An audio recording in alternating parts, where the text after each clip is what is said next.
D'accord. Dans ce cas, nous pouvons commencer. Bonjour, bon après-midi, bonsoir à chacun d'entre vous en fonction de l'endroit où vous vous connectez.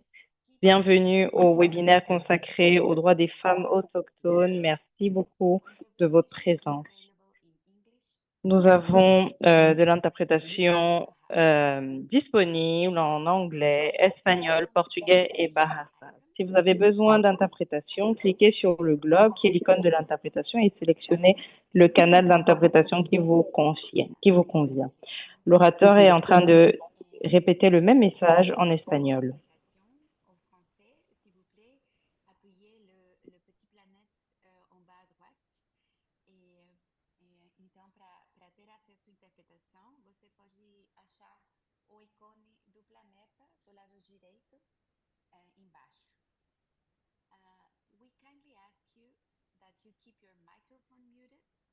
Alors, nous vous demandons de maintenir votre micro fermé, à moins que vous ne soyez invité à prendre la parole. Je m'appelle Olga Devrado, je travaille pour People's Climate et je suis très heureuse d'être la modératrice de ce webinaire. La conversation que nous allons avoir aujourd'hui réunit des femmes autochtones, leaders qui nous viennent du Congo, du bassin du Congo, pardon, de l'Amazonie, de la Colombie. Et nous allons aborder un certain nombre de sujets. À travers ces territoires, les femmes autochtones veulent préserver la nature. Tout au sein de ces territoires, les femmes autochtones veulent préserver la nature tout en préservant leurs droits. Donc, ce webinaire est organisé par les femmes, le mouvement des femmes de l'Alliance globale. Et l'idée est de les accompagner, de leur permettre de vocaliser davantage leur point de vue sur des sujets clés.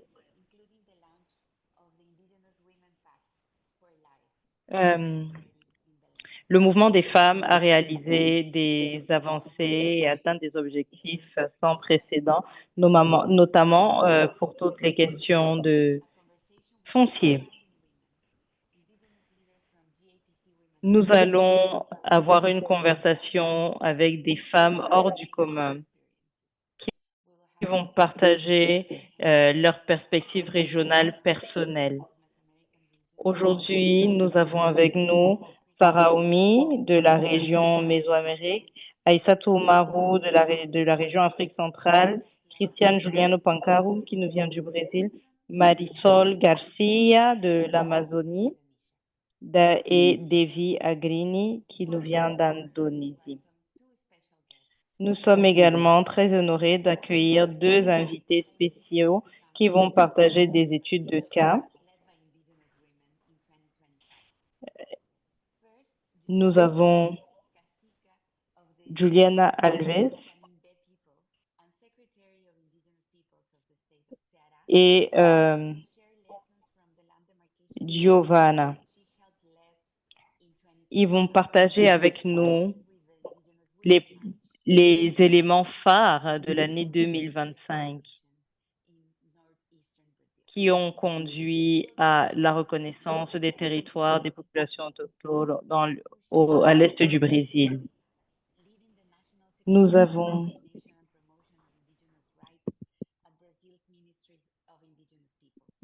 également la secrétaire des droits humains au ministère du Brésil, au ministère de l'Environnement du Brésil.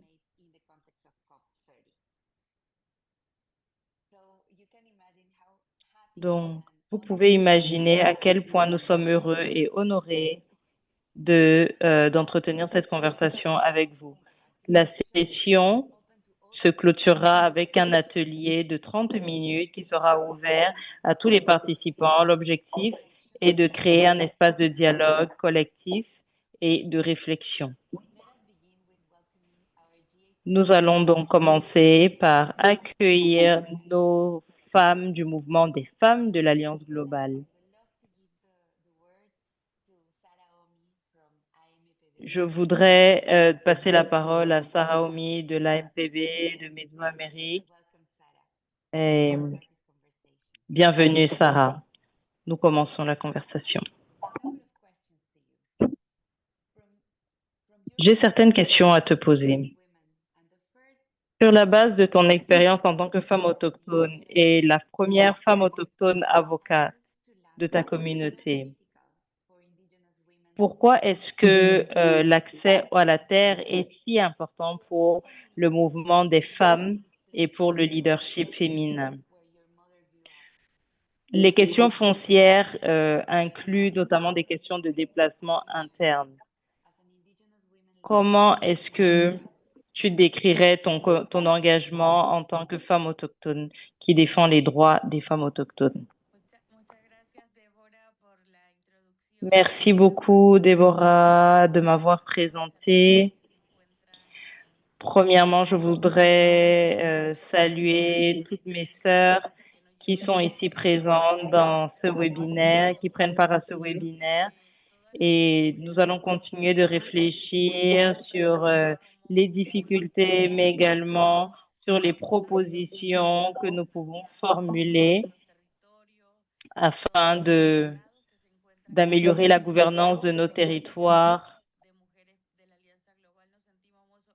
Nous avons ici plusieurs femmes du mouvement des femmes de l'Alliance globale et nous sommes très heureuses de pouvoir être parmi vous aujourd'hui au sein de cet espace qui nous permet de continuer de construire.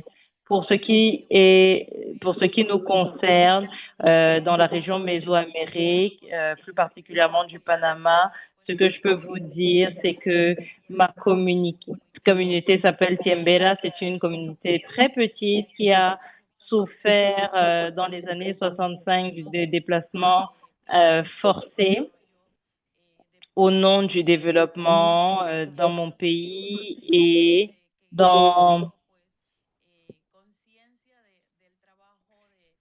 nous sommes donc pleinement conscientes de des luttes qu'ont dû mener nos grands-mères, nos tantes, nos oncles, et nous commençons à comprendre qu'il ne s'agit pas simplement d'une problématique des adultes, mais plutôt d'une problématique qui nous concerne tous. Donc, en tant qu'enfants, filles comme garçons, nous comprenons la nécessité de nous connecter à cette réalité et de voir dans quelle mesure nous pouvons contribuer à la meilleure compréhension, à une meilleure compréhension de tous ces enjeux, en passant notamment par l'éducation.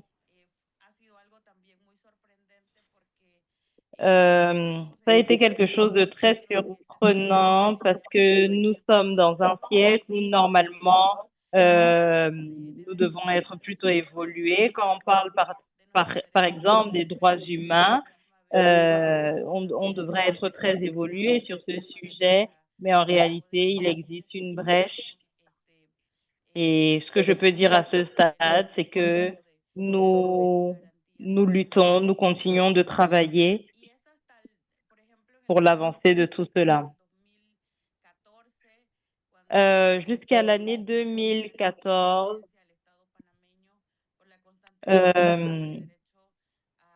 l'État du Panama enregistrait encore certains points faibles par rapport à la reconnaissance des droits des populations autochtones. Et je pense qu'un travail significatif a été réalisé de manière à pouvoir améliorer la reconnaissance des droits des populations autochtones et cela contribue significativement au développement.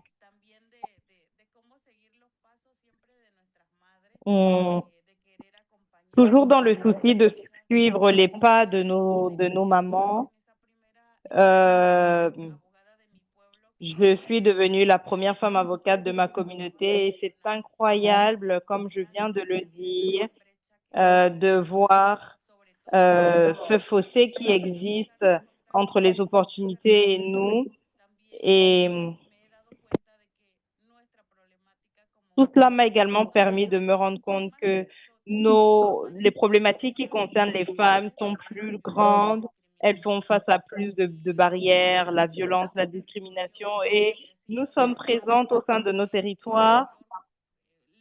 Et ce que nous faisons, c'est que ou disons,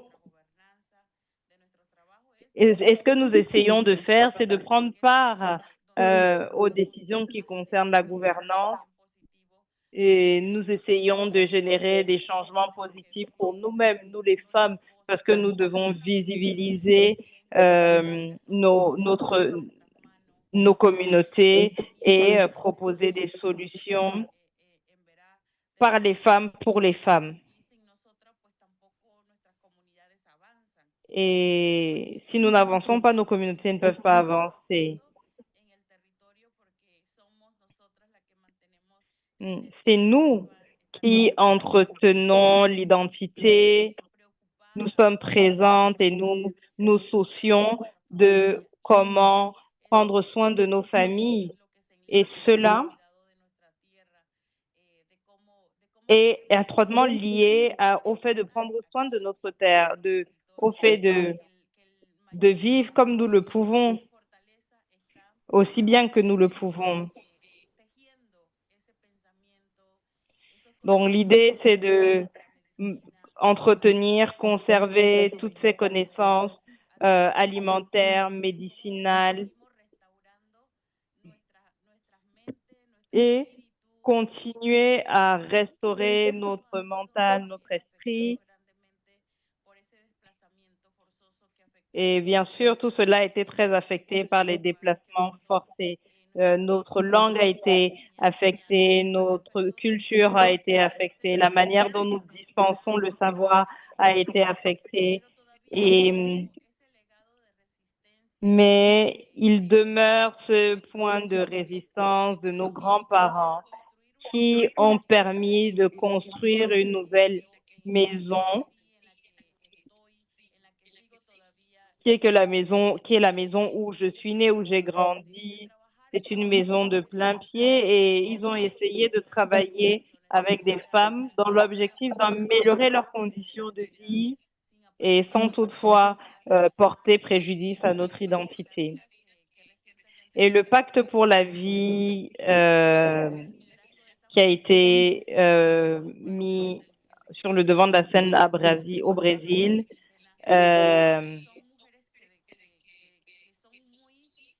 concerne des femmes qui incarnent des symboles et qui nous permettent d'entretenir notre énergie. Des femmes comme celles-là qui sont capables de gérer non pas seulement leur territoire, mais d'avoir une influence également au niveau politique, dans les processus qui vont au-delà de la prise de décision. Nous ressentons que c'est quelque chose qui continue de manquer dans nos régions, voir dans quelle mesure créer davantage de positionnement et venir à bout de la violence, de la discrimination, identifier la meilleure manière pour les femmes de pouvoir dire OK, nous sommes désormais dans un monde où nous ne faisons plus face à aucune barrière. Donc, j'en appelle à la solidarité, à la complémentarité. Nous devons rentrer sur nos territoires pour que les femmes puissent avoir cette porte ouverte, continuer à partager, générer davantage d'espace et d'espoir pour pouvoir atteindre notre objectif et réaliser nos rêves en tant que femmes autochtones. Comme je l'ai dit, il y a construction réelle, autant pour moi, au sein de laquelle nous devons vraiment jouer la partition qui est la nôtre.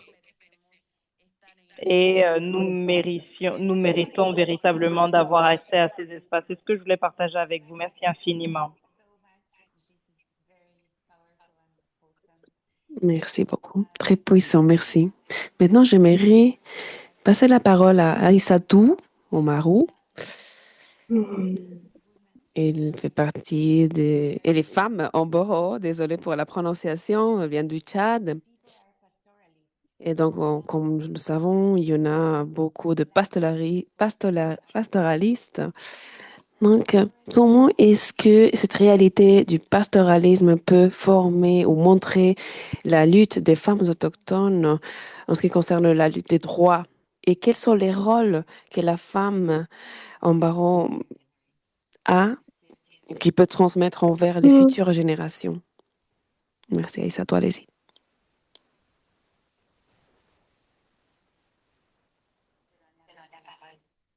Aïssatou, vous avez la parole.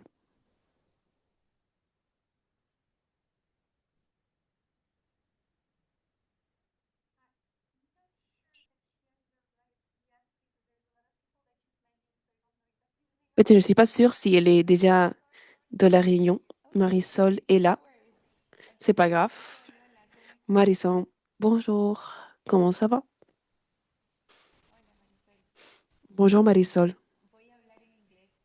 Je vais parler en anglais pour que les interprètes puissent suivre. Alors, les femmes autochtones de le bassin Mésoamérique, on est la pression. Et vous, en tant que femme de l'Amazonie, alors j'aimerais savoir comment est-ce que les femmes autochtones font face à cette lutte en ce qui concerne la violence et qu'est-ce que les femmes autochtones peuvent apporter pour cette lutte dans le contexte de l'Amazonie. Marisol, allez-y, vous avez la parole. Bonjour à tous. Merci, Déborah. La question, j'aimerais passer le bonjour à toutes mes sœurs du bassin amazonien, tous ceux qui sont présents dans cet espace. Et il est très important d'utiliser la technologie pour que l'on puisse promouvoir la sensibilité envers la protection de la nature. Nous, on a pris partie lors de la COP 30. Nous avons partagé cette proposition du pacte de l'accord pour la vie, l'Amazonie pour la vie. Nous avons été une coalition de femmes qui mènent leur lutte au sein des territoires. Malheureusement, il y a des politiques publiques qui excluent les femmes et pour lesquelles on ne reconnaît pas leur rôle, surtout dans les États. Nous avons un exemple clé. Alors, dans ces espaces, par exemple, dans les conférences des partis, etc., où on ne voit pas les femmes ou les peuples autochtones comme en tant que rôle clé, acteur clé pour la lutte contre le changement climatique de la planète. Moi, je fais partie de la communauté native autochtone Tumacaro au Pérou. Je viens de quitter le rôle de présidente de la fédération de ce peuple. J'ai fait une période de 3 ans où j'étais la première femme qui a eu ce rôle dans la structure autochtone. Ça a été une référence, comme Sarah Omi, qui a été la première avocate dans son contexte. Donc, c'est l'un des piliers. Il faut aller contre ce type de barrières, aller vers l'avance et mener des activités et faire des choses qui vont avoir un impact dans le territoire.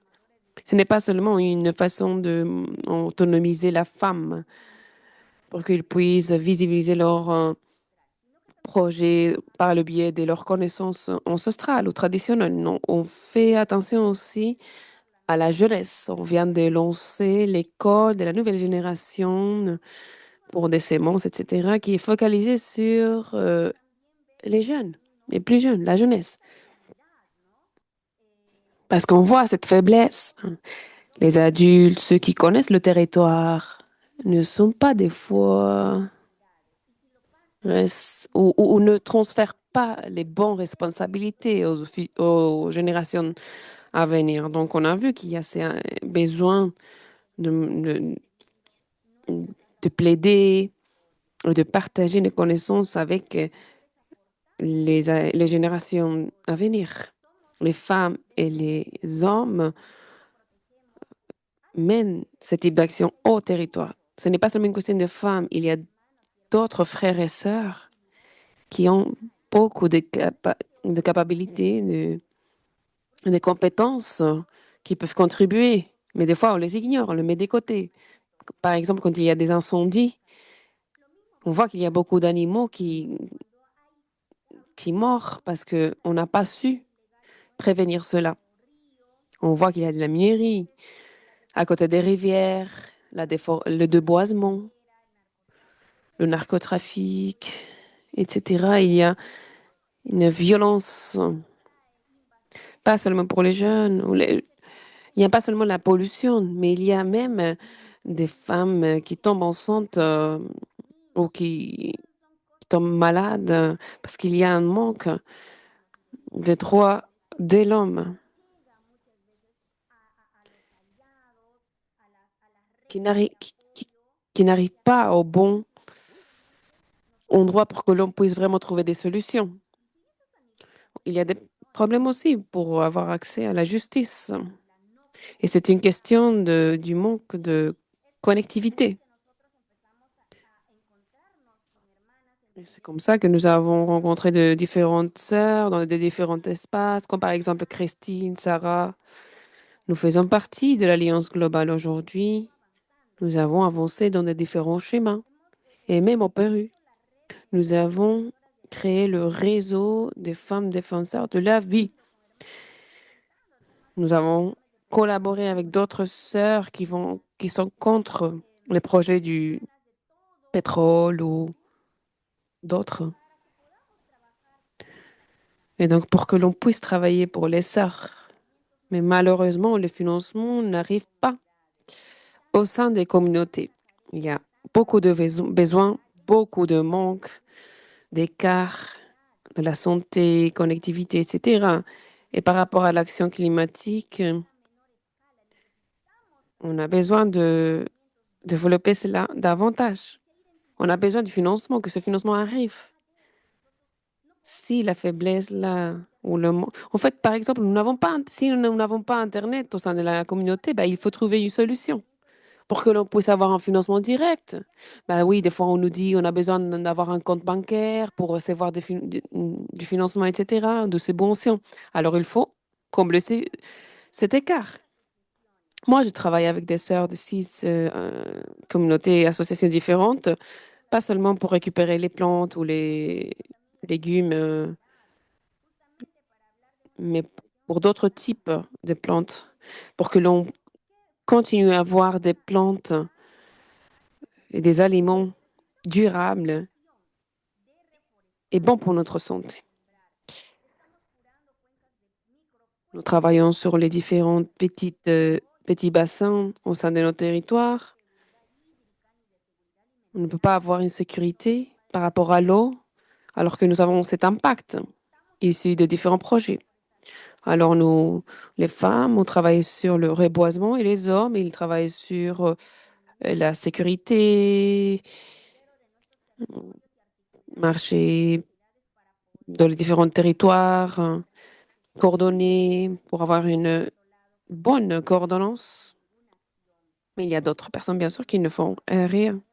Nous, par exemple, nous avons environ 15 personnes qui ont déjà mis en place des mesures et qui sont dans le processus d'activation d'un mécanisme pour ceux qui défendent, pour les défenseurs. Parce qu'aujourd'hui, on cherche à défendre notre vie. On a normalisé la corruption, l'exclusion et la criminalisation, ainsi que le fait de mettre de côté ou d'ignorer les leaders.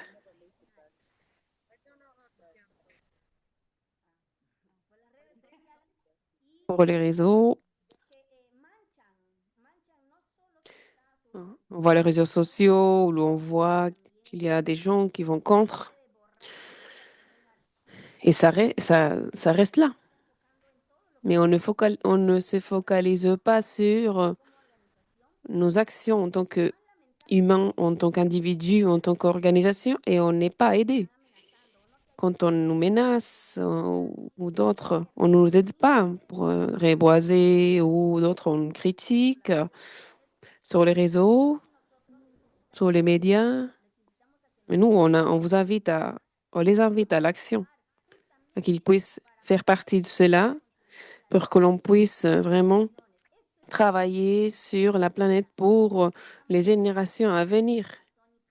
Voilà notre proposition de la part des femmes du bassin amazonien. Donc l'action est la réponse, l'investissement, le financement pour ce type d'initiative, des mesures avec des bonnes solutions envers le changement, contre le changement climatique et une transition juste qui respecte les droits de l'homme ainsi que le droit de l'environnement. Merci beaucoup, Marissa. Merci beaucoup de nous avoir expliqué les types d'actions, des mesures que vous menez au sein des territoires, les risques et d'autres pour que l'on puisse défendre l'environnement avec des activités de restauration et d'autres. Merci énormément de nous avoir partagé cela depuis le territoire du Quechua. Maintenant, je vais passer la parole à Christiana et Julia Pancararu. Merci beaucoup, Christiane, d'être ici. J'ai une question pour vous. J'apprécie énormément votre participation à ces webinaires. Alors, pour les peuples Pancararo et les nombreuses nations autochtones au Brésil, les droits fonciers sont indissociables de la dignité, de l'identité et de la survie. Alors, comment est-ce que les femmes autochtones font-elles avancer vraiment aujourd'hui, en ce moment, la démarcation des terres ou de territoire ainsi que la défense territoriale et comment est-ce que ces types de luttes sont liés à la sécurité ainsi que la protection de la vie des femmes autochtones, y compris contre la violence. Merci beaucoup. Bonjour à tous. Merci Deborah. Alejo. Bonjour à tous. C'est vraiment un vrai plaisir de vous écouter tous, femmes et non femmes. Je vais essayer d'être bref. Je vais essayer de répondre à Déborah tout d'abord.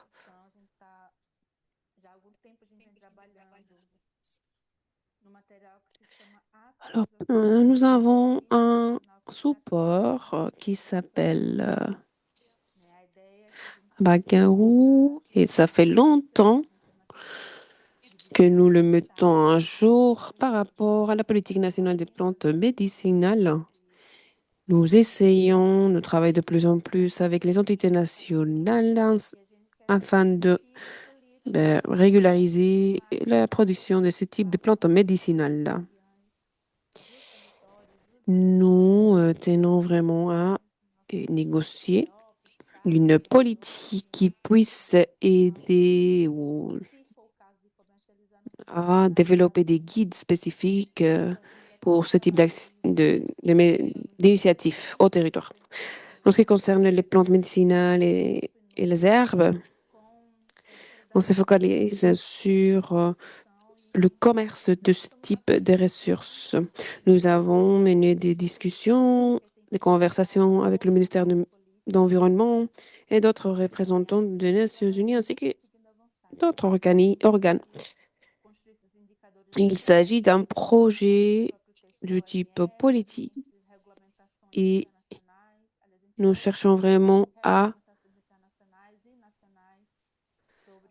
se focaliser sur cette question. Nous continuons à travailler sur cela pour que l'on puisse s'adapter aux principes de l'OMS et en se basant sur les différentes organisations internationales par rapport à cette question.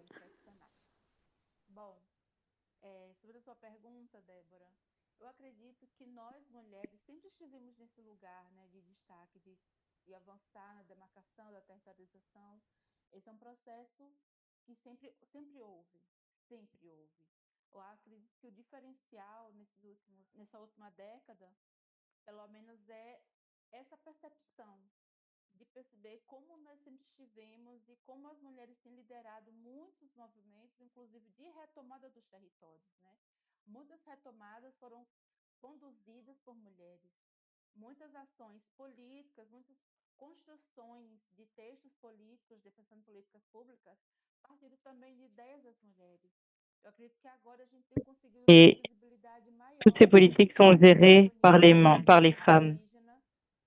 Donc, l'objectif de nos actions est de leur accorder plus de visibilité. Parce que lorsque les femmes occupent l'espace et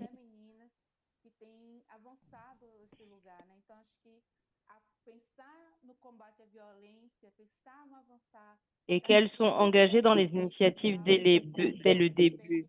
Le combat contre les violences et les prises de position sur les questions foncières. Il est très important de voir selon quelle perspective nous analysons cela. Nous avons vu différentes perspectives, nous avons vu plusieurs voix qui se sont levées en 2025 et nous sommes passés de la parole à l'acte. Il ne s'agit pas simplement d'un défi qui est le nôtre, mais d'un défi qui concerne beaucoup de personnes. Les femmes veulent vraiment démontrer à quel point elles sont fortes, organisées, euh, et dans nos territoires, cela a été fait de manière très solide. Maintenant, on parle des violences faites aux femmes et nous faisons toujours face à certains obstacles. Si vous vous intéressez aux dernières années, nous pouvons voir que nous avons évolué sur la discussion concernant les femmes, les violences faites aux femmes et aux filles, parce que nous assistons à la mobilisation, à la coordination avec des hommes, avec des femmes, des institutions. Si on pense aux droits territoriaux et à l'engagement des femmes, leurs défis, il s'agit également d'un mouvement dont nous avons besoin pour éduquer, pour partager des informations concernant la structure afin que nous puissions vocaliser nos initiatives. Il faut que nous ayons des femmes. Mais maintenant, nous avons besoin d'avoir plus de visibilité afin que certaines politiques puissent être ciblées et consolidées. Mais le plus important, c'est la mise en œuvre de la politique. Et nous devrions également être engagés.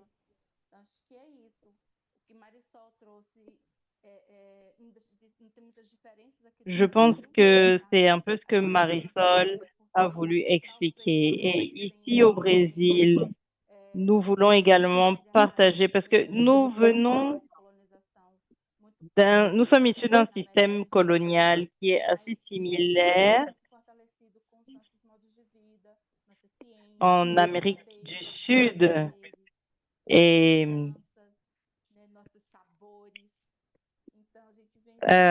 cela affecte nos connaissances, nos danses, notre culture et nous avons fait de notre mieux pour élever la voix.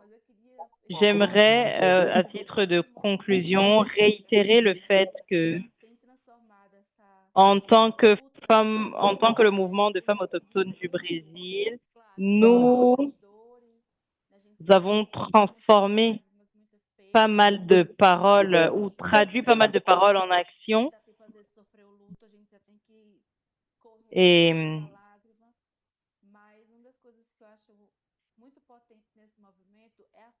nous devons sécher nos larmes.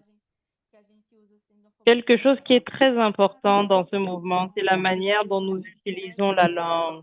Nous essayons de minimiser nos difficultés, de minimiser la douleur qui est inhérente à ce processus. Nous essayons de créer des expressions, notamment pour les réclamations foncières. De ce fait, nous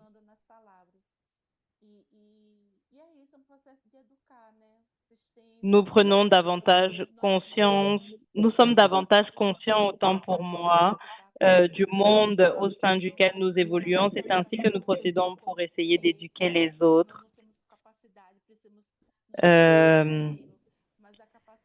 Nous devons avoir la capacité d'être pertinent.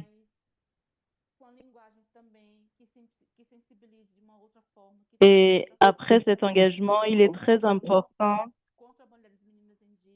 de bâtir le narratif autour de la sensibilisation, parce que si nous voulons lutter contre les violences faites aux femmes et aux filles, il s'agit là d'un moyen de résoudre certains des problèmes auxquels les personnes font face depuis des décennies. Donc voilà les défis auxquels nous faisons face. Si nous réussissons à le faire, nous allons garantir que les territoires soient, nous allons garantir l'appartenance des territoires aux populations acquises de droit, la sécurité alimentaire, la sécurité tout court, et nous allons être à mesure de valoriser la vie. Je voudrais véritablement vous remercier pour l'opportunité que vous m'avez offerte. Je suis très heureuse d'être ici avec vous. J'espère qu'en 2026, nous aurons à nouveau l'opportunité de nous réunir ainsi et de partager un café tout ensemble. Merci infiniment. Merci beaucoup à toutes les participantes et aux interprètes. Merci d'avoir mis en relief le fait que nous reconnaissons le leadership des femmes autochtones et d'avoir mis en relief l'importance du leadership des femmes, notamment pour ce qui est des questions ancestrales.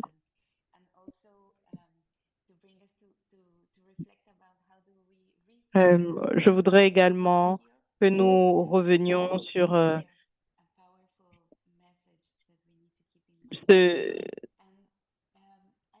fait de vous remercier pour ce message puissant que vous nous avez partagé. Alors, nous avons plusieurs clercs qui sont connectés. Je ne sais pas si Aïssatou est déjà connectée. Aïssatou, si tu es parmi nous. Oui, bonjour, je suis là.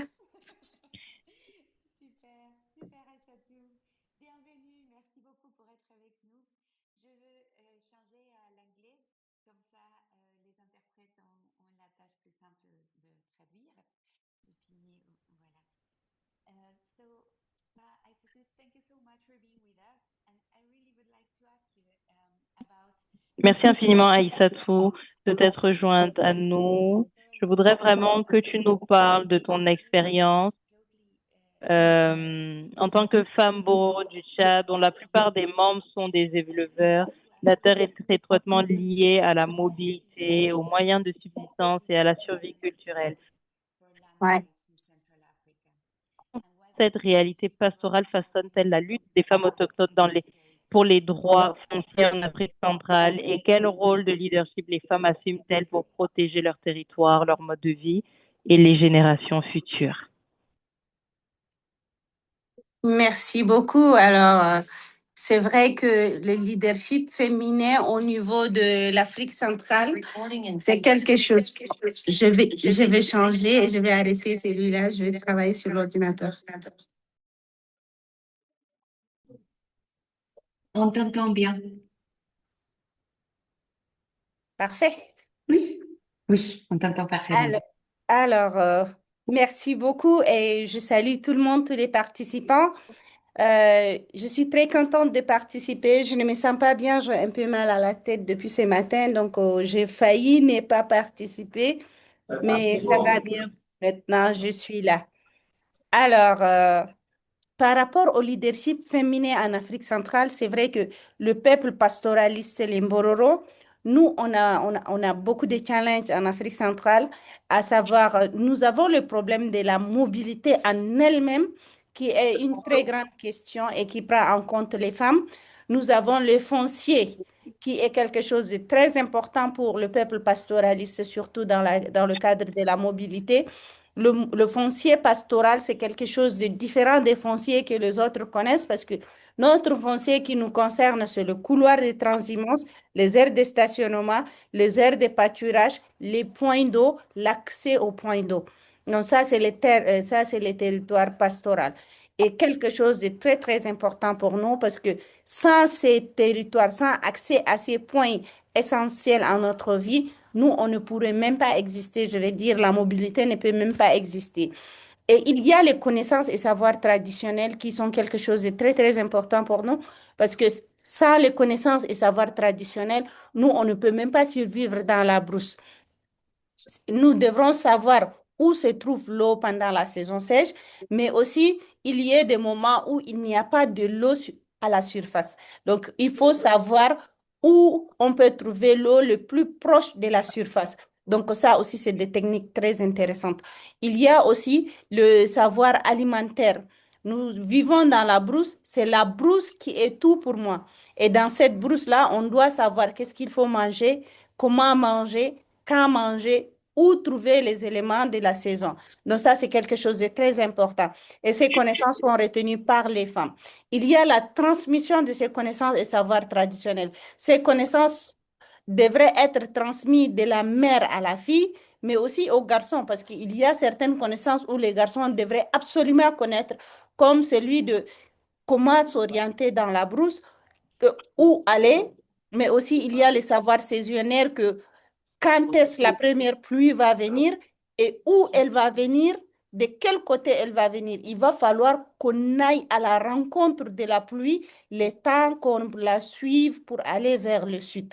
Donc ça, c'est vers le nord. Donc ça, c'est des choses très importantes, les connaissances et savoirs traditionnels féminins. Dans tout cela, il y a le leadership féminin. Il n'y a jamais eu une femme chef de village, chef de fabrique ou autre dans la communauté. Or, les femmes, c'est elles qui détiennent tout, c'est elles qui font l'éducation, c'est elles qui font la santé, c'est elles qui s'occupent des animaux, mais c'est elles qui s'occupent des hommes, des foyers, des enfants, tout c'est la femme. Il y a des moments où les hommes sont partis et c'est la femme qui devrait s'en occuper. Donc, tout cela, c'est la femme, mais elle a un problème parce qu'on ne peut pas l'écouter. Elle n'a pas la décision. Par contre, on dit derrière chaque homme se cache une grande femme. La nuit, ils disent que la nuit porte conseil, mais la nuit ne parle jamais. C'est la femme qui parle la nuit. Donc, du coup, on la consulte la nuit en informel, mais les jours, c'est les hommes qui décident, c'est eux les chefs, c'est eux qui font tout ça. Donc, ça aussi, c'est un challenge pour le leadership féminin. Donc, du coup, nous, on veut que la voix de la femme puisse ressortir. On veut que la femme connaisse les instruments juridiques nationaux, régionaux et internationaux qui protègent la femme. Ça, c'est quelque chose de très important pour nous. Nous voulons aussi que la femme puisse avoir le minimum d'éducation. Parce que sans éducation, on ne peut rien comprendre. Même si on peut nous expliquer les choses, expliquer, réexpliquer 1000 fois, 100 000 fois, 1 million de fois, eh bien, si la femme a une éducation extrêmement limitée, elle ne peut pas comprendre. Quelle que soit son intelligence, elle va comprendre les choses à moitié. Et nous voulons que la femme puisse assumer ses responsabilités, comprendre, mais aussi bien éduquer ses enfants, s'occuper de sa famille, de sa mobilité et de son identité qui est sa transhumance, ses connaissances, ses savoirs traditionnels et ses points de terre originaires. Donc ça, c'est des choses qui sont très importantes pour nous. En Afrique centrale, nous avons presque tous les pays qui sont dans la transhumance, qui ont de peuples Mbororo. Mais ici, je parle aussi au nom du Répaliac. Dans les 8 pays du Répaliac, nous n'avons pas seulement que les Mbororo. Nous avons aussi les peuples de la forêt. Ces peuples de la forêt, ils vivent de la cueillette et de la chasse. Et aussi, leur vie est similaire de la vie de Mbororo. Et aussi, ils transhument, ils sont des pasteurs, ils vont d'un endroit à un autre à la recherche de gibier, à la recherche de fruits consommables, ainsi de suite. Et ces communautés-là, ils vivent les mêmes challenges que le peuple Mbororo.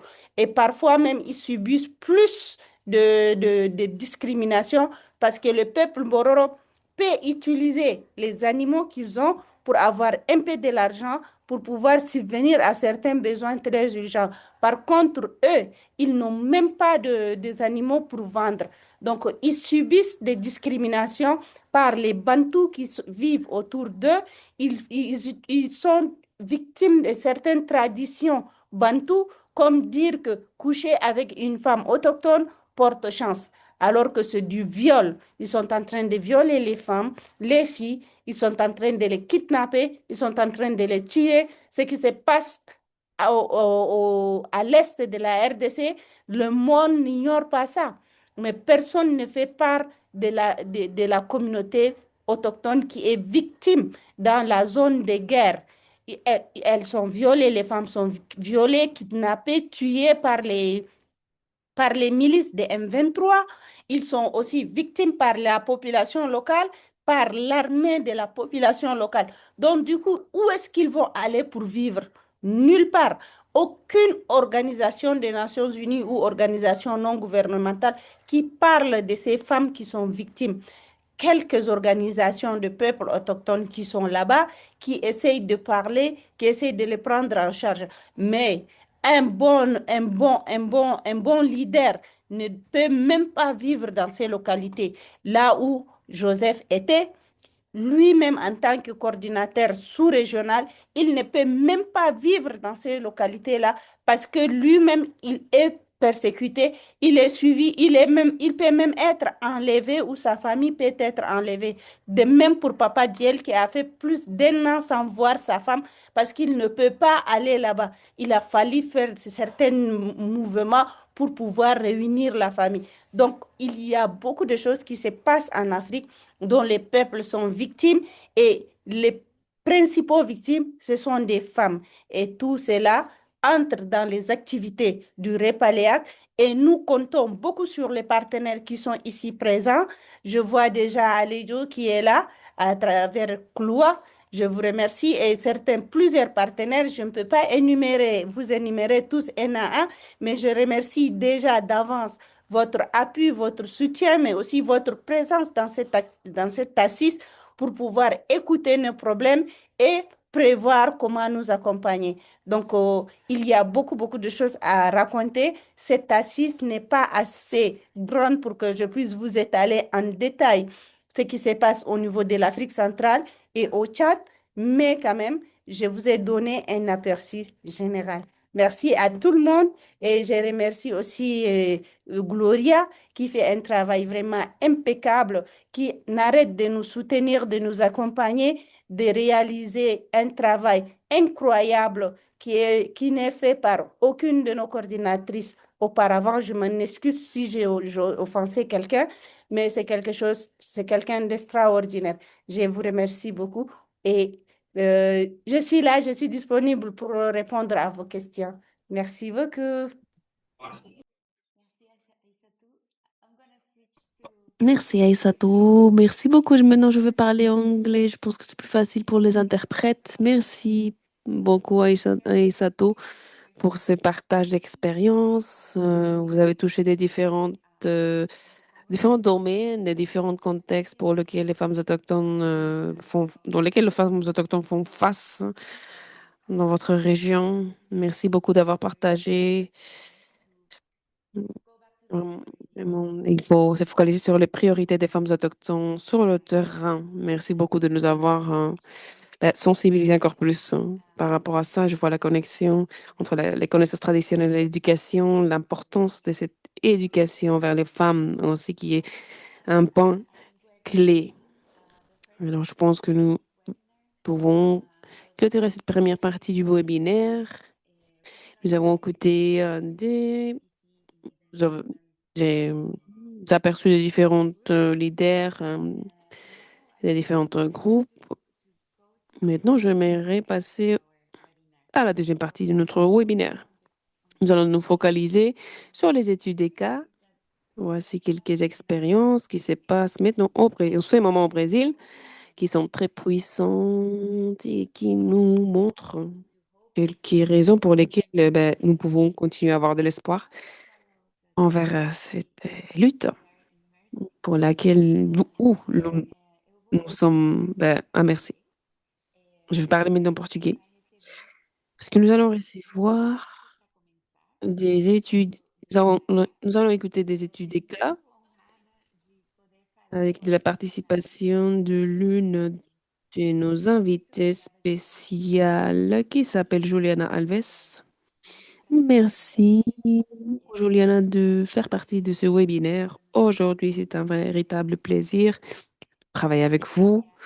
On a vraiment énormément écouté de votre trajectoire, de votre expertise. Donc, Juliana et Kasika du peuple génique Papukaninde de Akiras et le secrétaire de peuples autochtones avaient en ce moment des peuples autochtones de l'État du Sahara. Il a, et ça a été vraiment un véritable plaisir d'écouter son expérience lors de cette marche des femmes par rapport à ainsi que sa capacité de promouvoir cela envers les projets focalisés sur la démarcation de territoires qui se focalisent sur la partie nationale et internationale. J'aimerais maintenant partager, que vous partagiez un petit peu par rapport à ça. D'accord? Dans l'état de Sahara, nous avons 3 territoires autochtones reconnus, ce qui est un succès, un véritable succès pour l'état du Sahara. Ça a été difficile, mais ça s'est bien passé. Alors, par rapport à cette coordination politique et institutionnelle, qu'est-ce qui a été le plus important pour mettre en place ces projets et quelles sont les leçons que nous pouvons tirer de ces cas, de l'étude des cas de CRA, ainsi que la participation du leadership des femmes autochtones? Quelle a été l'importance de ces points dans ces projets? Merci. Allez-y, vous avez la parole. Oui, on vous écoute.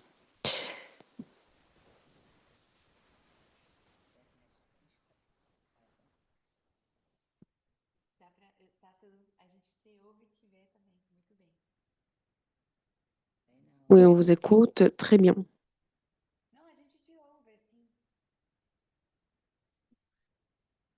Oui, on vous écoute.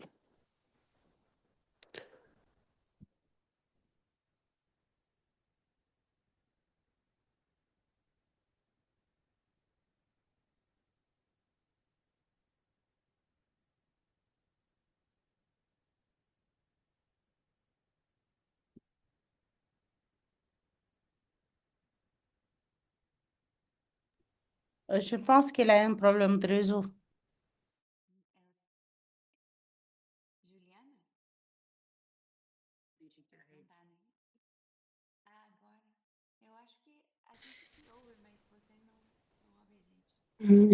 En fait, on vous écoutait, mais pas vous.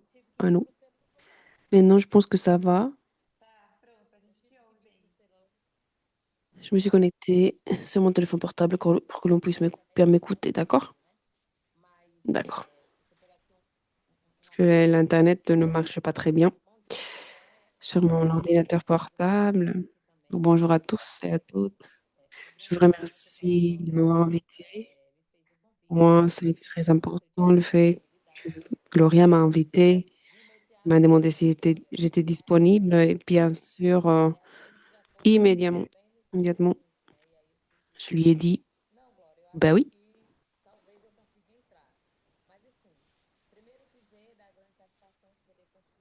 Que j'étais disponible. Premièrement, j'aimerais vous partager que c'est un véritable plaisir de faire partie de ce projet, de vous partager. Et il est vraiment important que l'on soit conscient des mesures prises par des femmes, en prenant compte du fait que ce ne sont pas seulement des luttes, mais il y a des tragédies, des succès. Alors, comment est-ce que les femmes sont arrivées à ce point? Moi, par exemple, j'étais chez moi, il y avait ma mère, elle était leader, elle m'a appris énormément de choses. Et donc maintenant au Brésil, bah, il y a la preuve name pour que l'on puisse, pour que les étudiants et les étudiantes reçoivent une accréditation pour et ils puissent étudier gratuitement dans les universités. Il y a tout un débat derrière dans mon peuple, car ça va au-delà de de l'histoire ou de la narrative ou de la partie théorique. Il y a eu des débats, des conversations derrière par rapport aux examens, aux tests, etc. Donc, focalisons-nous maintenant sur l'articulation politique, la coordination politique.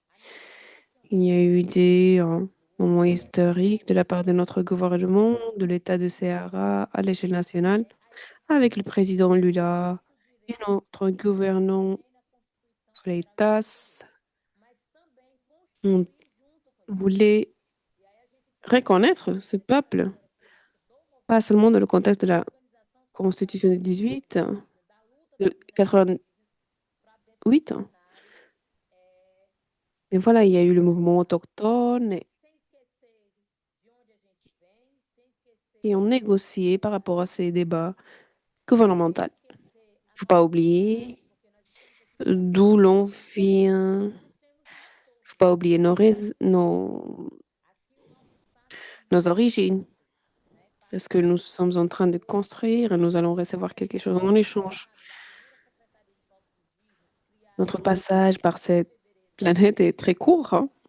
Je suis là en tant que première secrétaire du peuple autochtone qui a été créé à Ceará en 2013.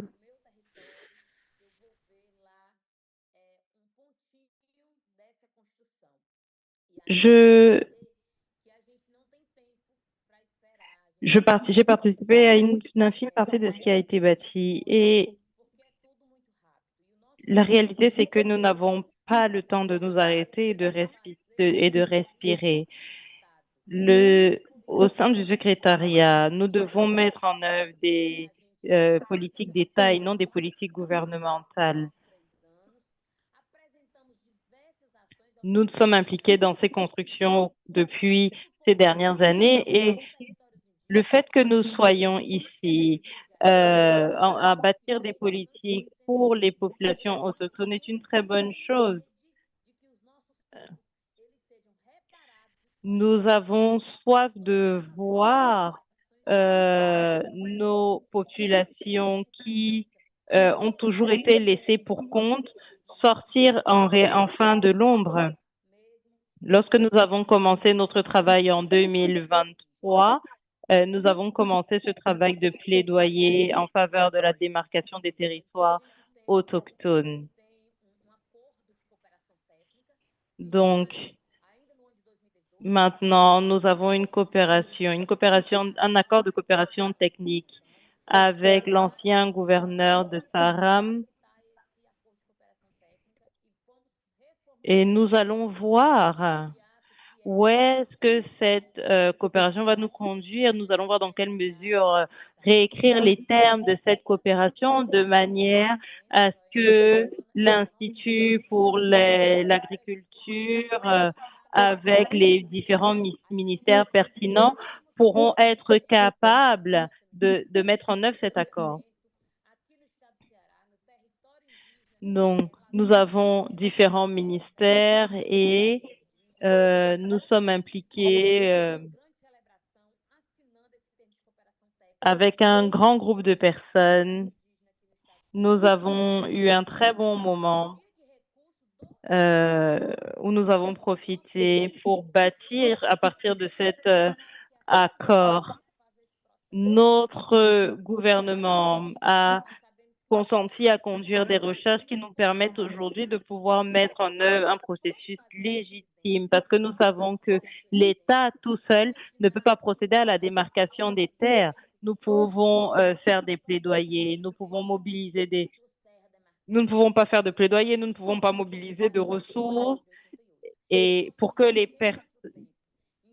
pour pouvoir atteindre cet objectif de démarcation, tout cela est nécessaire.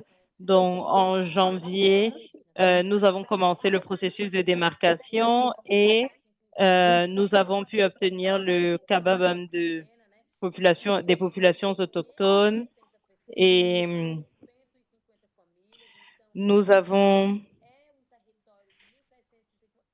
pu venir en aide à une centaine de milliers de familles, autant pour moi.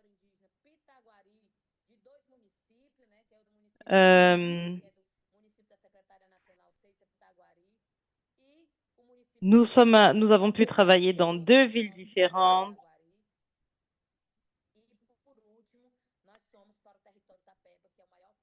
Et nous sommes également allés travailler avec les populations autochtones du Sahara.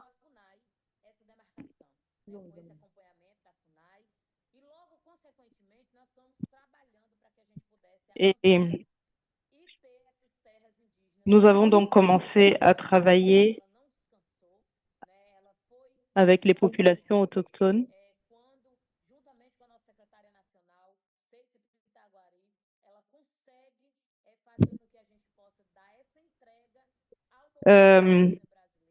Nous avons été donc en mesure de travailler avec les mouvements autochtones au Brésil et au sein d'Aman.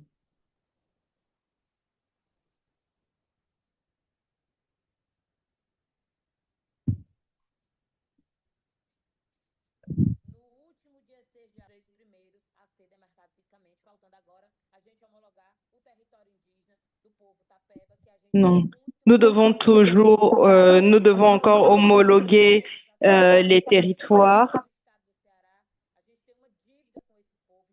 C'est l'une des premières communautés à être reconnue dans l'État du Sahara et nous voudrions vraiment que ces territoires soient homologués.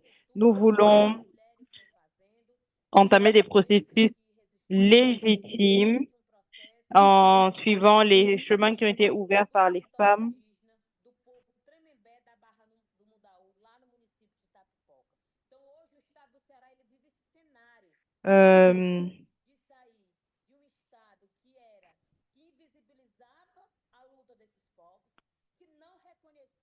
Aujourd'hui, l'État du Sahara est arrivé à un stade où on peut reconnaître les populations autochtones et nous avons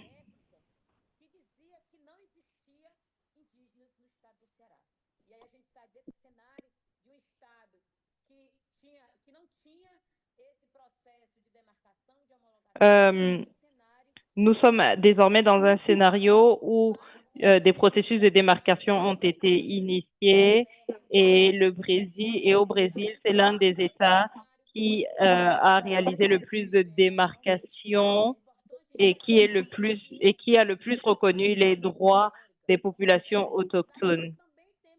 Et c'est vraiment important de soulever le fait que ce moment historique intervient du fait des engagements consentis par des personnes qui ont le leadership.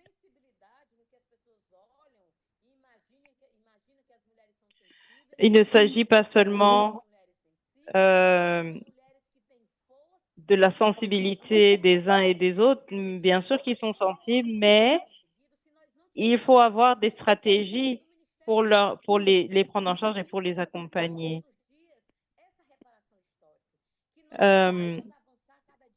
Nous travaillons donc main dans la main avec le ministère des Populations autochtones, mais ce que nous faisons, ce que nous devons faire, c'est procéder à cette préparation, la préparation qui va nous permettre de fédérer nos efforts, de fédérer les efforts de toutes les entités pertinentes pour conduire ce combat. Et pour que nous puissions aller au-delà de la démarcation, nous avons le pilier autochtone qui est le programme pour nos autochtones, pour nos agriculteurs, qui leur permet de vendre leurs produits dans la ville. Ce programme au Brésil est mis en œuvre dans les pays, dans les communautés autochtones. Il faut qu'il puisse être mis en œuvre dans les communautés autochtones pour que nous atteignions les objectifs que nous visons. Nous savons que les agriculteurs qui travaillent au sein des territoires envoient leurs marchandises vers la prochaine étape du processus afin que les familles puissent s'en servir pour se nourrir. Les enfants, notamment, que l'on retrouve dans les communautés autochtones. Donc, il s'agit d'un système qui est géré par les autochtones et ces produits sont consommés au sein des territoires dans lesquels ils sont produits. Au-delà de ça, nous avons un programme avec notre secrétariat que nous essayons de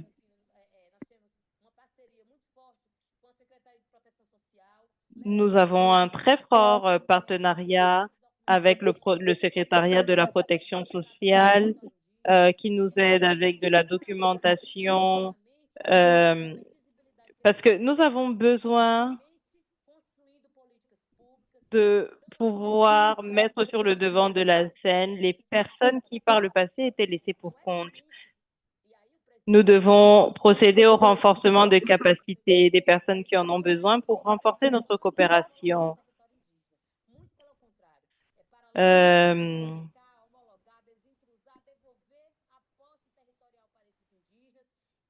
Nous devons retourner la titularité des terres aux communautés autochtones et cela doit se faire au sein des territoires afin de pouvoir garantir l'éducation, des conditions de vie décentes. Et c'est ce travail que nous faisons à Sahara. Nous ne sommes pas fatigués. Nous n'allons pas baisser les bras. C'est comme sur un terrain de foot. Et dans l'état du Sahara, nous avons énormément de projets en cours. Nous avons des terrains qui sont en cours de construction. Et il s'agit là d'une conséquence.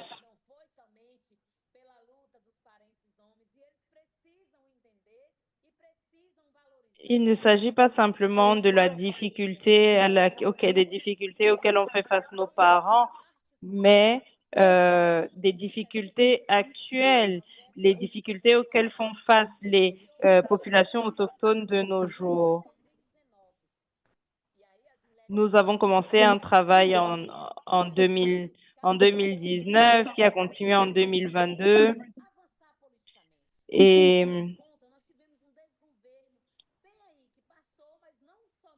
nous avions une très mauvaise gouvernance, un très mauvais gouvernement. Excusez-moi, dites-moi combien de temps il me reste. Vous n'avez plus beaucoup de temps pour dire vrai. Il est important de soulever le fait que nous avons ce gouvernement qui a laissé les populations autochtones pour compte au Brésil et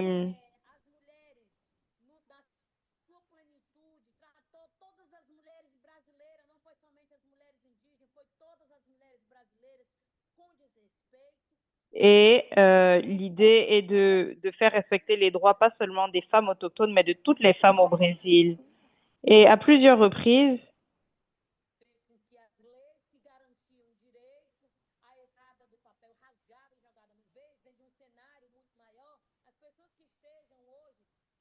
on s'est rendu compte que les lois n'étaient pas correctement mises en œuvre. Donc, les femmes qui sont présentes ici comprennent certainement ce que je veux dire. Nous avons appris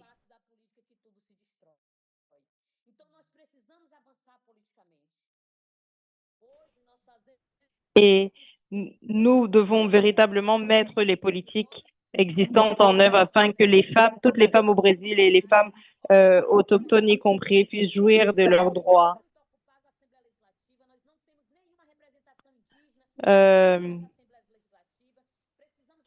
Nous n'avons pas de représentation au sein du gouvernement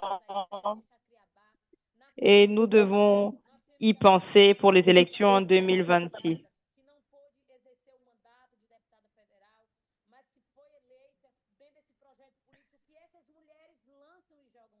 Une de nos collègues qui n'a pas pu se joindre à nous aujourd'hui aurait pu abonder dans mon sens et insister sur le fait qu'il y a encore beaucoup de travail à faire. Les femmes autochtones doivent prendre part, occuper ces espaces de pouvoir. Il ne s'agit pas seulement de pouvoir, mais ce sont également des espaces de prise de décision légitimes, parce que c'est précisément là que nos populations vivent.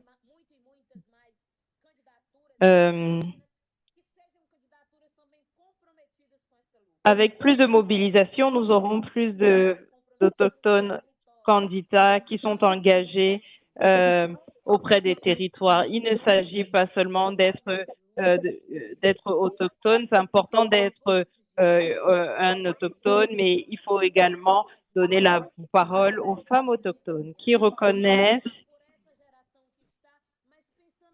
qui peuvent parler de leur processus, qui peuvent parler de leur expérience. Et aujourd'hui, mon objectif est de pouvoir, d'ici 6 mois, d'ici 1 an, ou d'ici 1 an et 6 mois, être capable de pouvoir léguer un héritage de ce travail et pouvoir dire, voilà, ici, c'est ici que mon arrière-grand-mère a grandi, c'est ici que ma tante a grandi. Avoir le courage de briser les structures qui ont été érigées et qui, au niveau national et au niveau international, nous empêchent d'évoluer. Et de ce fait, nous pourrons nous enregistrer et garantir notre défense, la défense des autochtones dans l'État du Sahara, et garantir également qu'ils peuvent avoir accès à des documents qui mentionnent leur tribu.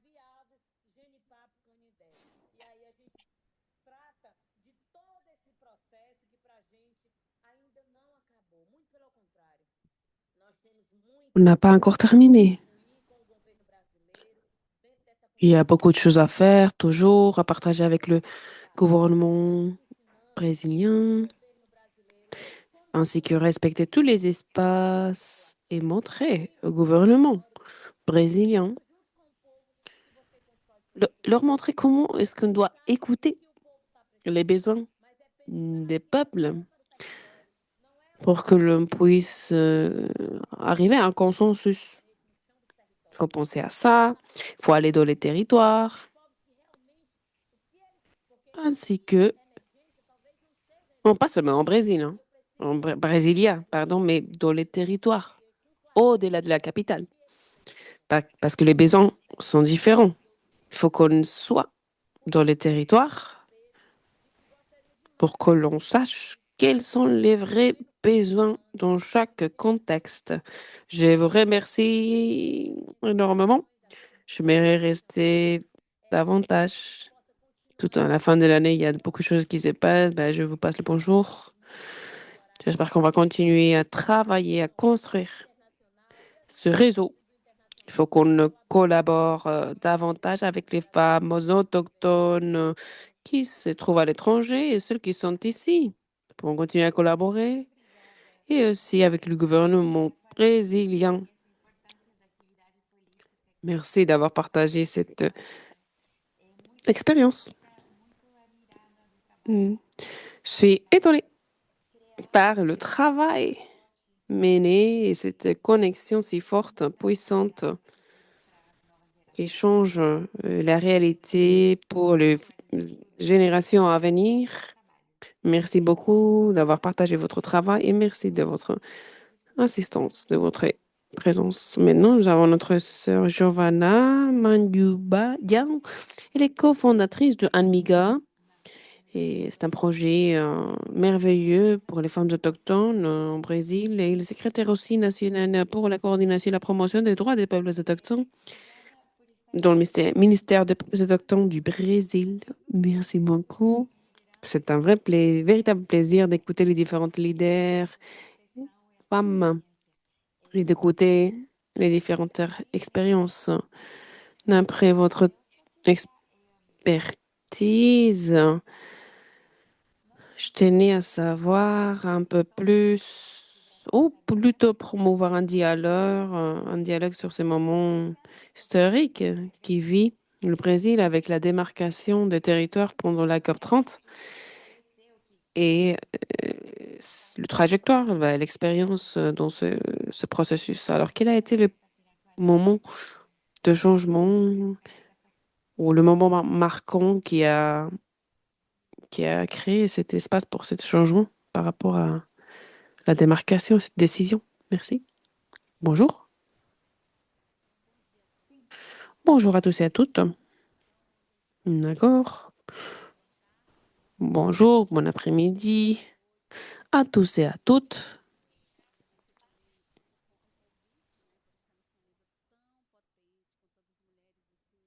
J'aimerais vous remercier de m'avoir invité à cette séance avec des femmes si importantes et je tenais à remercier tous ceux qui saisissent ce webinaire et la modératrice et les participants de différents coins du monde. Il est un véritable honneur de faire partie de cette séance pour partager le travail que nous avons mené dans le mouvement. En ce qui concerne les problématiques territoriales. Il ne s'agit pas seulement d'une question à l'échelle institutionnelle, mais en tant que femme qui fait face à ces problématiques c'est, dans le quotidien. Et il s'agit aussi de notre identité. Donc, lutter pour notre territoire, c'est aussi une question de lutter pour nos vies. C'est pour cela que je tenais à partager avec vous les avancées, les progrès que nous avons eus durant la COP 30 et aussi l'engagement de tous nos collègues, leaders.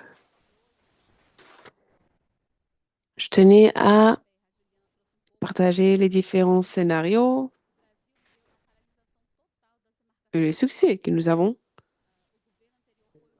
eus, comme Juliana, qui nous a partagé aussi un peu plus par rapport à ça.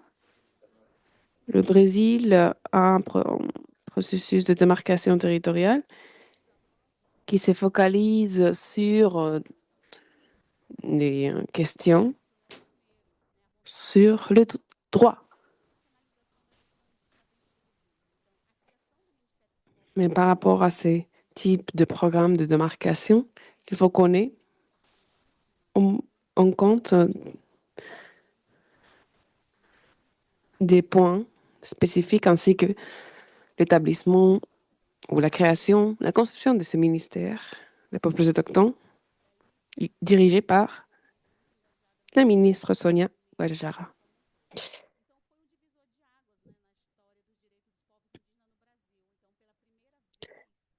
On a vu, il y a eu énormément de travail tout au sein du mouvement autochtone au Brésil. Et nous avons aussi le travail mené à l'échelle de l'État.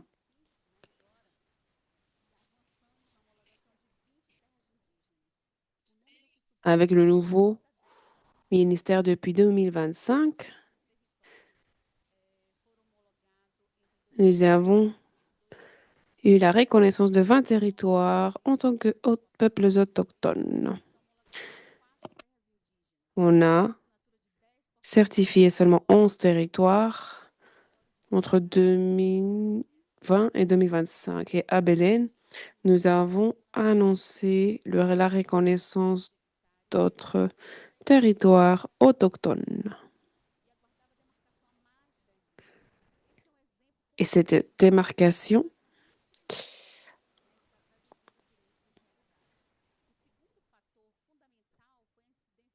donc voilà, il s'agit d'un exemple spécifique par rapport à la démarcation. Et en fait, un exemple spécifique des droits qui peuvent être vraiment, pour lesquels nous pouvons vraiment plaider et qui peuvent promouvoir le fait que le gouvernement central agisse. Plus de 5000 femmes ont quitté le Brésil, ont mené une marche au Brésil. Nous avons plaidé pour ce pouvoir politique.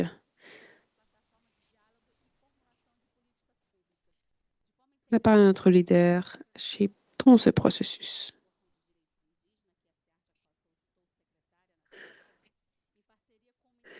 Ainsi que le lancement de la plateforme de dialogue et le secrétariat à l'échelle nationale pour la protection des droits des femmes autochtones, en tenant compte cette lutte autochtone qui a mené, qui a tenu sa première conférence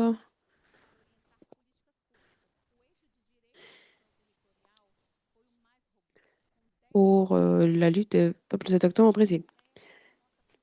Nous avons pris en compte différentes questions, comme par exemple les demandes territoriales. Les femmes autochtones ont été très claires par rapport à la démarcation avec les différents peuples, les différents territoires. Nous avons vu la participation de plus de 87 pays, plus de 13 000 femmes.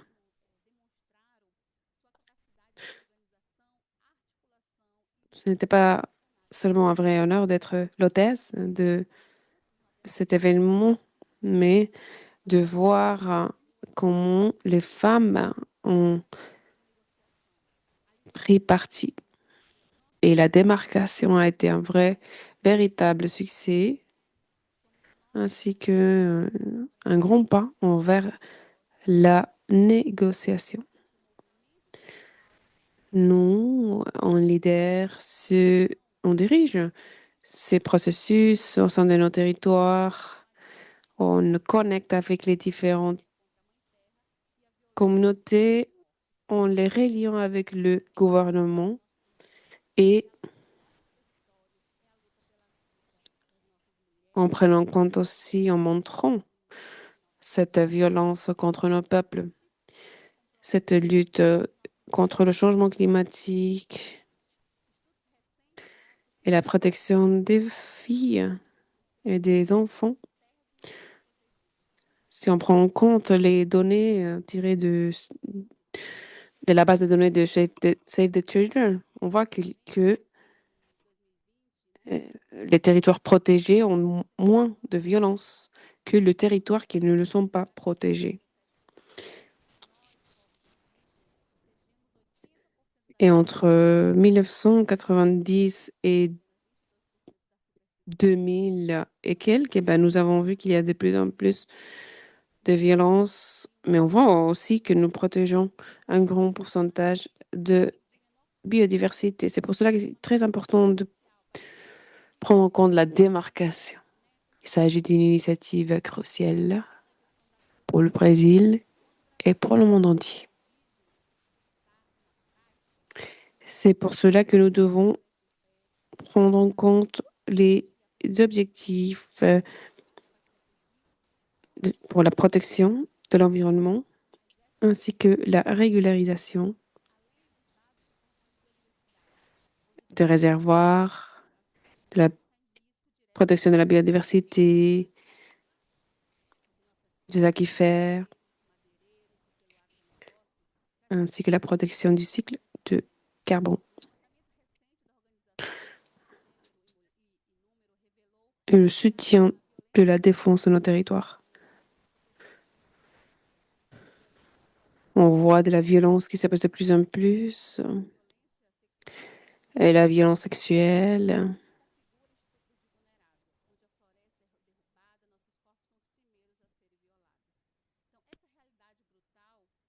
et des filles qui ont été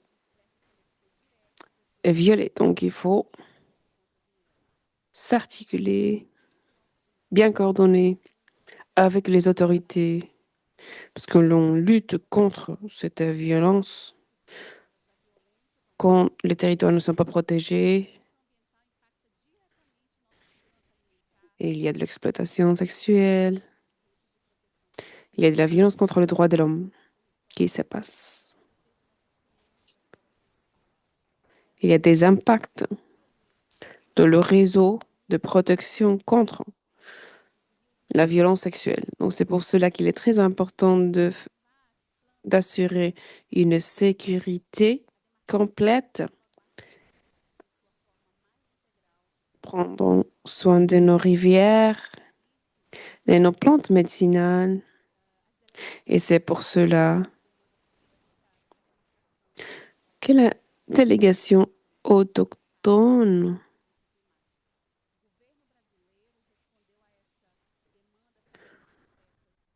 le gouvernement brésilien a répondu à ces demandes avec des actions spécifiques et un dialogue direct avec les peuples autochtones de notre État. C'est un exemple de comment les choses peuvent se passer. Doivent en fait se passer. Nous avons aussi le marco temporal qu'on appelle ici et qui se focalise sur la Constitution pour régulariser nos territoires et éviter les invasions. L'interprète s'excuse, on ne peut pas écouter l'interprétation. Le Congrès national a pris en compte cette constitution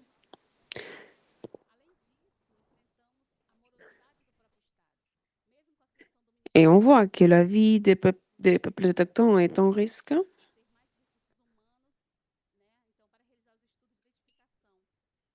Et on voit le besoin d'avoir plus de ressources humaines pour cette protection, les terres, les territoires, la restauration des territoires, etc.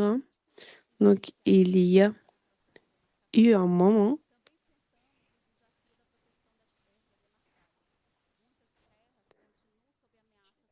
où la lutte pour la démarcation a été clé. Le déboisement aussi.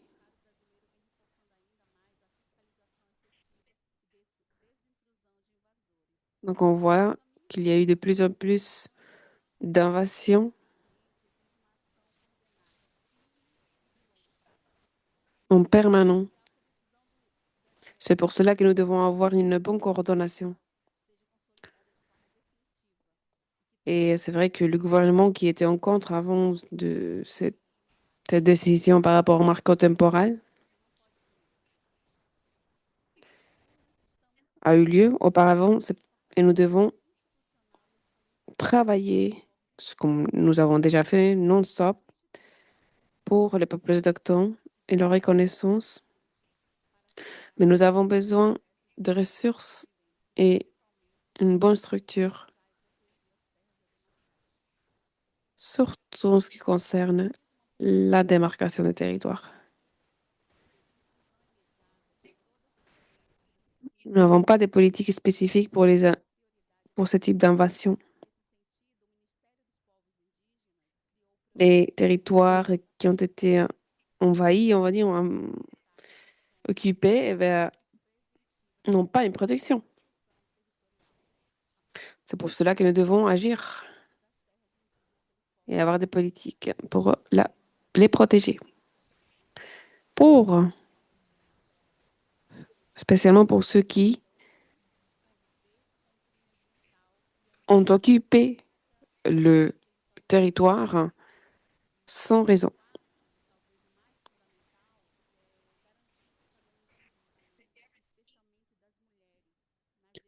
Nous devons garantir la participation des peuples autochtones, surtout des femmes, dans ce cadre, dans le contexte du ministère.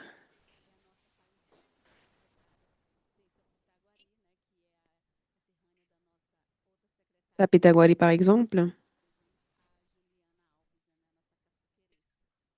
qui vient du même territoire, comme Juliana l'a dit.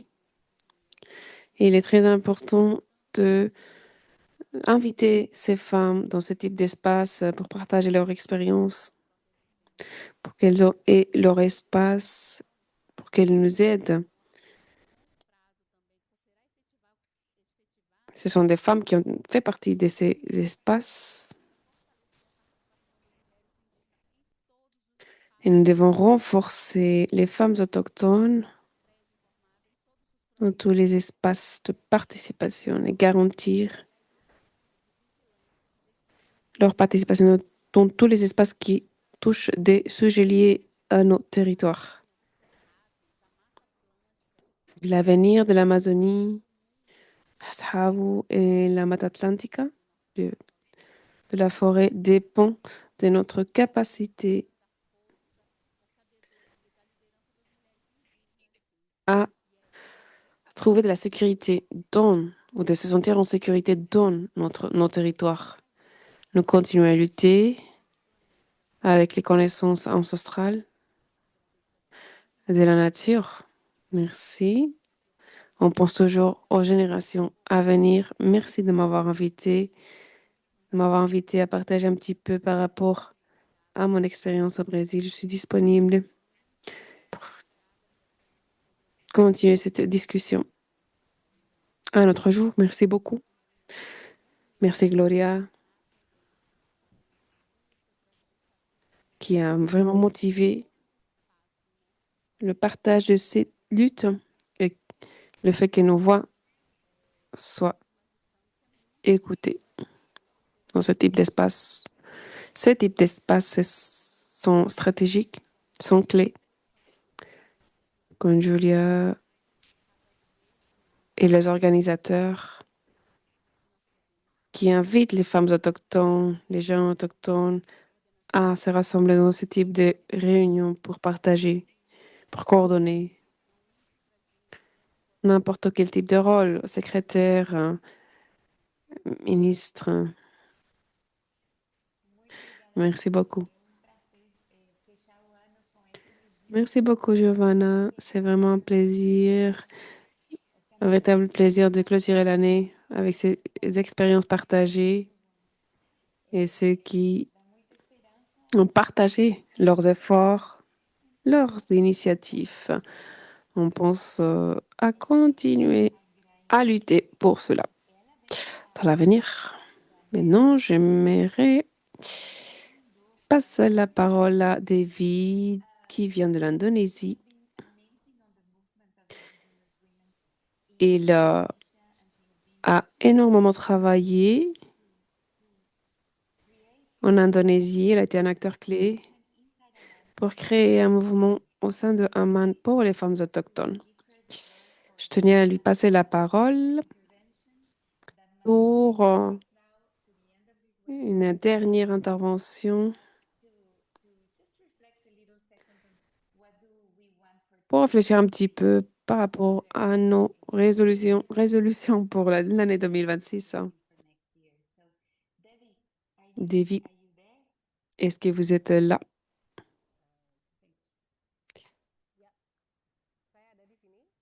Oui,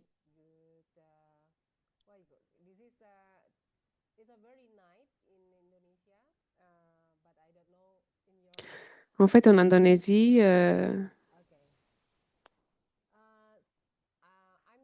c'est très tard. Je viens de l'Indonésie, voilà.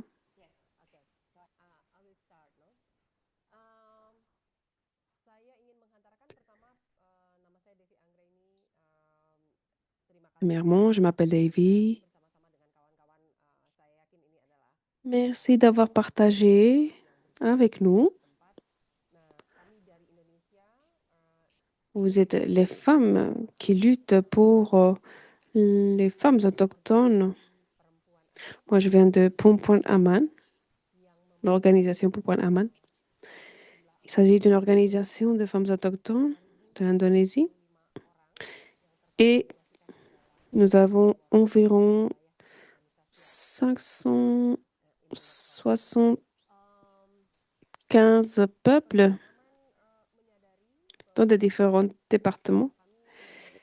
Chez Aman, nous sommes conscients, depuis la déclaration en 2012, que nous n'avons pas de données par rapport aux femmes autochtones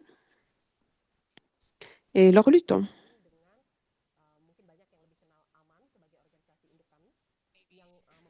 Peut-être vous connaissez déjà Aman,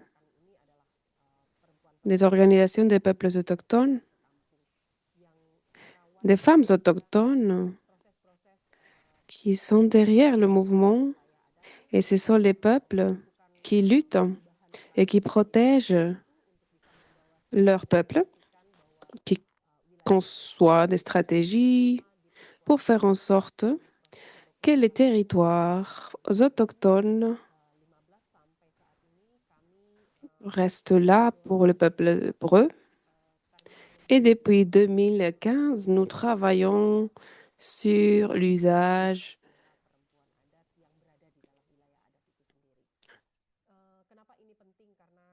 en Indonésie. On l'appelle territoire autochtone, on va dire. Les femmes autochtones devraient être fortes. Nous ne sommes pas attachés, on va dire, ou nous ne sommes pas une partie complémentaire des peuples autochtones. Nous sommes des leaders qui luttent comme les autres femmes autochtones. Nous travaillons pour recueillir des données, pour intervenir, pour agir à l'échelle nationale, locale et internationale, en fait. Et ce que nous faisons maintenant, ben, ça a été de commencer par la vie du foyer. Ce n'est pas seulement la cuisine, hein, mais les espaces qui sont contrôlés par des femmes autochtones, les autorités,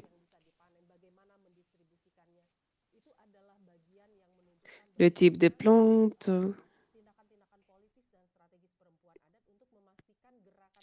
Il s'agit de quelque chose de politique pour faire en sorte que nous pouvons maintenir et entretenir ces mouvements de femmes autochtones. Nous voulons aussi faire en sorte que les arguments des peuples existants en Indonésie ne sont pas reconnus dans la loi d'Indonésie. Nous voulons montrer, malgré ces manques de reconnaissance de la part du gouvernement, etc.,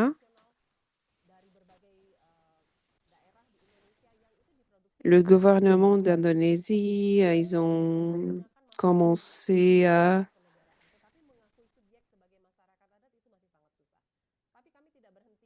le gouvernement n'a pas encore reconnu l'existence des peuples autochtones. Il s'agit d'un type de plaidoyer. C'est une manière de montrer notre participation, notre plaidoyer en ce qui concerne les luttes des peuples autochtones, etc., dans des manières flexibles. À l'échelle internationale, nous voyons aussi qu'il y a une pression. Ça aide, hein, Parce que pour les femmes autochtones, ben, il s'agit de quelque chose de crucial pour nous, spécialement en Indonésie.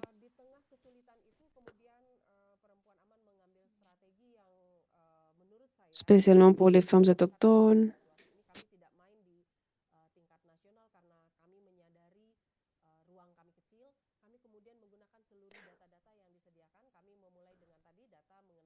Nous, on n'agit pas seulement à l'échelle internationale, mais on utilise des données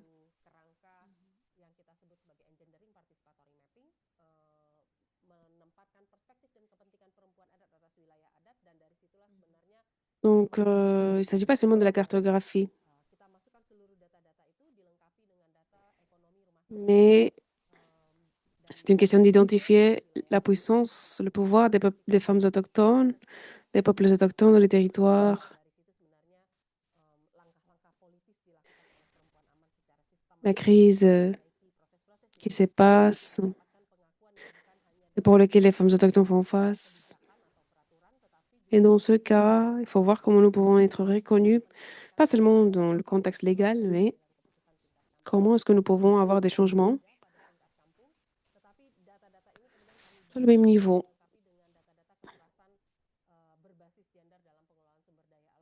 Donc, nous avons ces données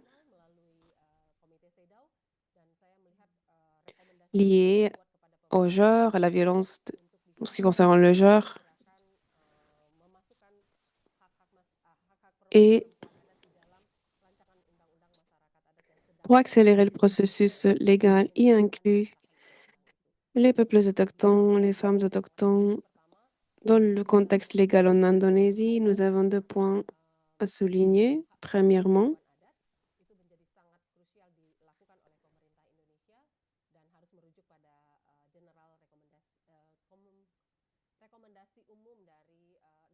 premièrement,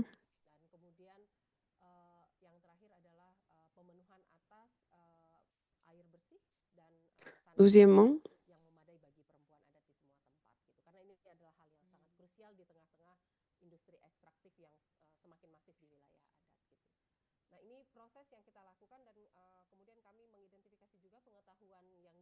donc il y a des industries de minerie, d'extraction, etc.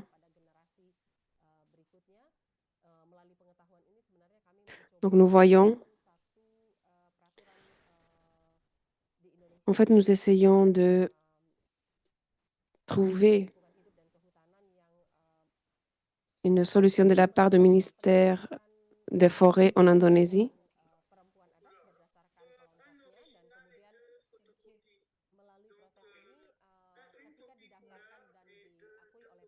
Désolé, l'interprète ne peut pas écouter très bien.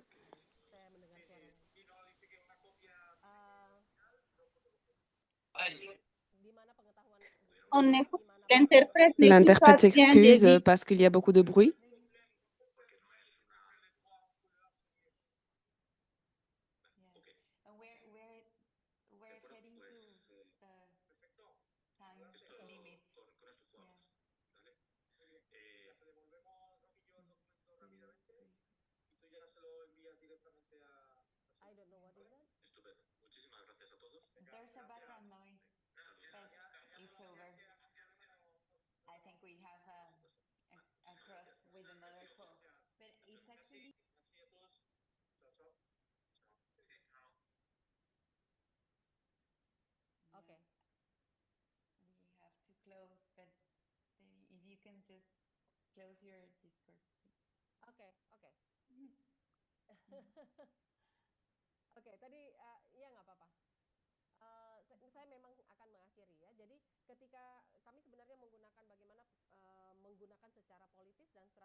Après, je vais terminer. Je tenais à... Alors, tout ce que nous avons nous, en tant que femmes autochtones,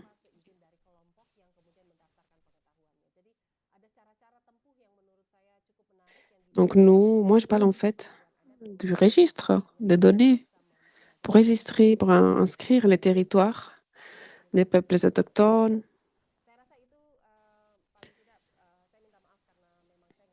pour maintenir, pour entretenir les peuples autochtones, les territoires autochtones. Je suis désolée d'avoir été en retard, hein. Merci beaucoup. C'est très important d'avoir écouté les différentes expériences, les avancées. Je tenais à clôturer notre séance en vous demandant, alors après toutes les leçons tirées, peut-être que vous pouvez partager dans le chat, ou peut-être activer votre microphone. Alors, quelles sont les priorités clés ou les messages qui peuvent guider l'action internationale pour les peuples autochtones, les femmes autochtones, les mouvements autochtones pour l'année 2026? Alors, quels sont les mots, le mot que vous pouvez utiliser pour résumer un petit peu ces trois éléments que je viens d'évoquer?